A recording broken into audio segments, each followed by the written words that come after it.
Vulnerability. What is it, and how can knowing more about it help improve your life and your parenting? Hi, I'm Chris, I'm a doctor. I'm going to summarize this book for you, starting off with vulnerability. And if we think about it, that's whose safety we can't ensure, who may stay in our lives or may leave without even a moment's notice, who may be loyal to the day they die, or perhaps just leave tomorrow. And that's true vulnerability, because love by its very nature is uncertain, it's risky, and loving someone leaves us all to be emotionally exposed. Because most people want to experience other people's vulnerability, but they don't want to be vulnerable themselves. Vulnerability is arguably the courage in you and the inadequacy in me, and I may be drawn to your vulnerability but repelled by my own. And it's important in relationships to share appropriately with boundaries, and this means sharing with people whom we've developed relationships that can actually bear the weight of our stories. And the result of mutual, respectful vulnerability is increasing connection, trust, and engagement. Because vulnerability without boundaries is not a good thing. It leads to distrust, disconnection, and disengagement. And arguably, the worst thing that can happen to corrode a relationship is disengagement. This is when the people that we love or we have a deep connection with actually stop caring. They stop investing in us. They stop paying attention, and they stop even fighting for the relationship, and just trust starts to slip away. And disengagement can trigger shame and greatest fears. People could feel abandoned, unworthy, and potentially even unlovable. And what actually makes this covert betrayal worse with disconnection is there's no trigger point, something to say, that wasn't a lie, that was a lie, that was an affair.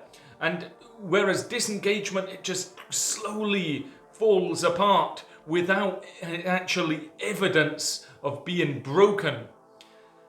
Let's talk about parenting and children. With children, your actions speak much louder than any words do. And it's when you stop requesting invitations into their lives that they'll sense it and they'll feel that you don't care. So it's clearly very important to ask about them. You could ask what their day, how it's going, what their favourite song is, how their friends doing. Because if you may have an interest, but if you don't show it, they don't know, and potentially they may feel pain and fear because of this. I'll tell you a really dangerous, debilitating belief, and that is that I am what I accomplish, and how well I accomplish it. I must perform perfectly. Well, perfectionism isn't good. Feel free to check out my video I've made before about perfectionism and my own views. But really, perfectionism can hamper achievement, and it's instead best to opt for healthy striving. It's self-focused more. How can I actually improve? Whereas perfectionism is other people focused. What will they think? So it's important to consider not what you do, it's actually why you do it. Is it to numb things, or is it actually for pleasure? Let me tell you about Vikings and victims. You'll maybe be pleased it's an analogy, not a history lesson. A Viking is somebody who has power over others, and a victim feels powerless.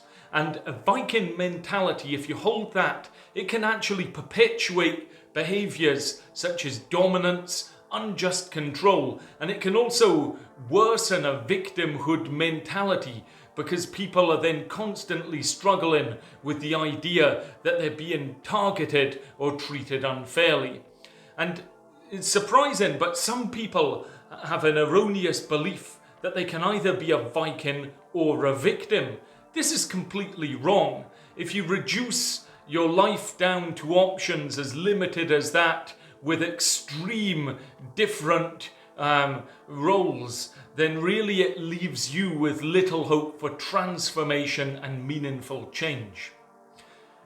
Obviously, when you're making changes and transforming in your life and improving, you'll encounter some failure.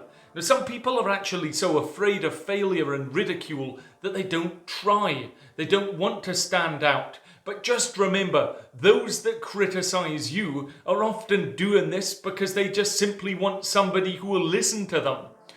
And when interacting with others, it's obviously important to see the human in that interaction. That's hard for me to say when I'm speaking to a smartphone.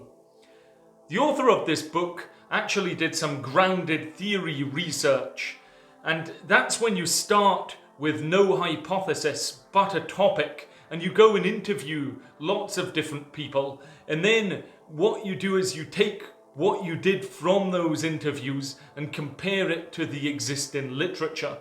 And she was looking at people who had a sense of love and belonging, and what she found was that there was really two different groups of people: those who had that sense of love and belonging and those that didn't. And the one variable that was noted between these two groups, those who were feeling they're lovable and those who felt they weren't, was simply that some of them felt worthy of this. Others did not feel worthy.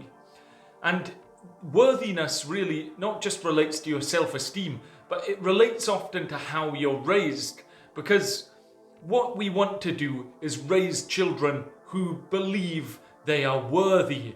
And how do you do that, you'll say, Chris? Well, it's about modeling the journey for them. They need to see how you've got to how you did today. They need to see that struggle, and they need to know that your love is really unconditional toward them. It isn't about having a prerequisite, such as when you get a job, or when you get a house or a car or a particular grade, then you're worthy. They're not worthy. And it's important when we're interacting with our children not to just criticize them and tell them to do things, but to actually show them that you're pleased to see them and not judge. Because clearly shame and guilt are different, and if you're not careful, you can get all these things confused in a young child's mind who's growing. Let's end on one point. It's about wholeheartedness. It's a bit like the North Star, because you can chase it, but you never really arrive. But you certainly at least know that you're going in the right direction. Hope you found that helpful. If you want to go in the right direction, explore my YouTube page and look at a few more videos. I'll see you next time.